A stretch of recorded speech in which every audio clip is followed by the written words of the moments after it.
So the $1.2 trillion bipartisan infrastructure deal has now advanced. Trump is actually chiming in on the debate as well. Let me show you this here from Mediaite. Trump threatens to withhold endorsements in last-ditch rant to try and sink Biden infrastructure deal.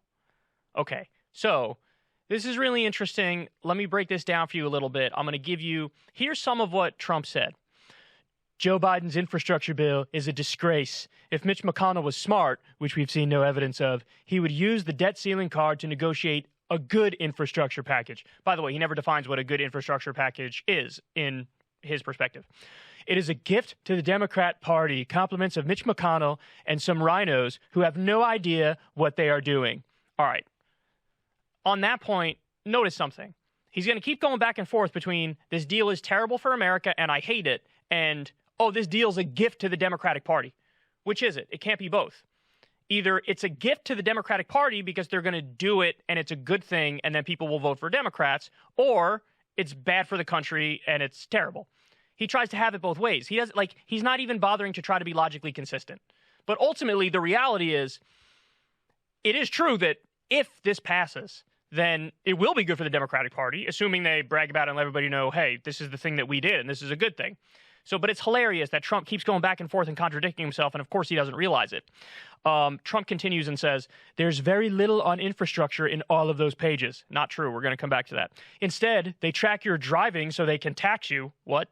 It is Joe Biden's form of a gas tax, but far bigger, far higher, and mark my words, far worse. They want to track you everywhere you go and watch everything you do. Pause on that for a second. Guys, the NSA already spies on everybody in the country. We know that as a matter of fact. So for him to say now, oh my God, they've been spying on us for decades, and you didn't say dick about it. You didn't change anything about it. What are you talking about? Now all of a sudden in an infrastructure bill, you're talking about they're spying on us? I don't even know what he's referring to there. And in terms of the tax he's referring to, apparently this is something you can opt into, some sort of mileage tax. So it definitely doesn't apply to everybody. I doubt very many people are going to opt into it, but it'll be like less than 1%. And he's complaining about this as if this is a huge problem with the bill. And when he talks about taxes being raised on regular people, understand something, guys. The Democrats didn't want to have any regressive taxes in the bill. That's not my opinion. That's a fact. They proposed making the corporate tax rate higher. They proposed raising taxes on wealthy individuals. That's what the Democrats proposed. The Republicans stepped into the negotiation and said, get rid of that. We don't want to raise taxes on wealthy people. We don't want to raise taxes on corporations. And so it was the Republicans who said, let's use regressive forms of taxes, which effectively raises taxes on the working class. So again, Trump doesn't tell you that because he's misleading you. Trump says Joe Biden's infrastructure bill will be used against the Republican Party in the upcoming elections in 2022 and 2024. It will be very hard for me to endorse anyone foolish enough to vote in favor of this deal.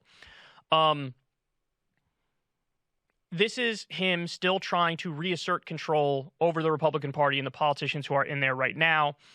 Withholding his endorsement actually is a big deal. But notice something. Trump is the guy who pretended to be a populist, pretended to care about the American worker. Well, this is a bill, and again, I'll get to the specifics in a second, which is important for the American worker and important for average Americans. But what he's saying is, don't do it because it might help the Democrats.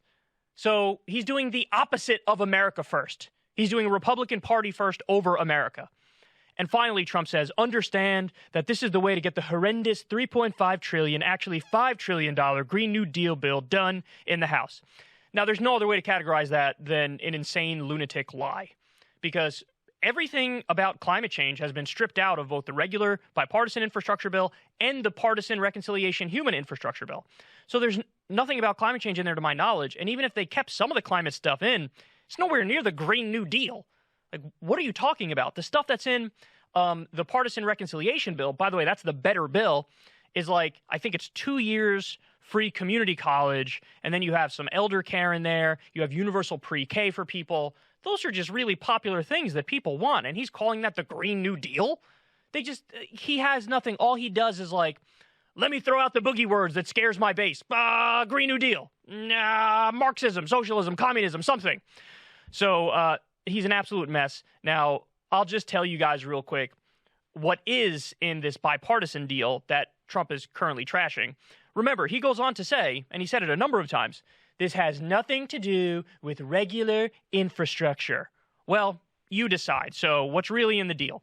$110 billion in new funds for roads and bridges, $39 billion for public transit, $66 billion in rail, $42 billion on ports and airports, $65 billion with a goal of providing broadband internet to all Americans, $7.5 billion into a national network of electric vehicle chargers, $7.5 billion towards electrifying buses and ferries, $28 billion on the power grid infrastructure, $46 billion to mitigate damage from floods, wildfires, and droughts, $55 billion on clean water infrastructure, particularly to eliminate lead pipes and other dangerous chemicals in today's service lines, and $21 billion to clean up Superfund sites and mines.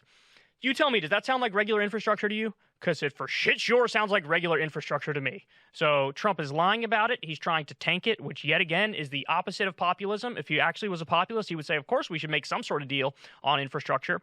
But he's full of shit. He's full of shit, and he's trying to reassert control over the Republican Party and over the politicians. We'll see if it works. Apparently, they say they have the votes on the bipartisan bill. I don't know. I'm a little skeptical on that, but maybe it's true. But if they don't do the human infrastructure bill with it, the reconciliation bill, I don't want to hear it. I would vote down the bipartisan one if they don't do the human infrastructure one as well. So I'm with the House progressives on that. But there you have it. There's Donald Trump doing Donald Trump stuff, contradicting himself, making no sense, and trying to dominate the rest of the Republican Party.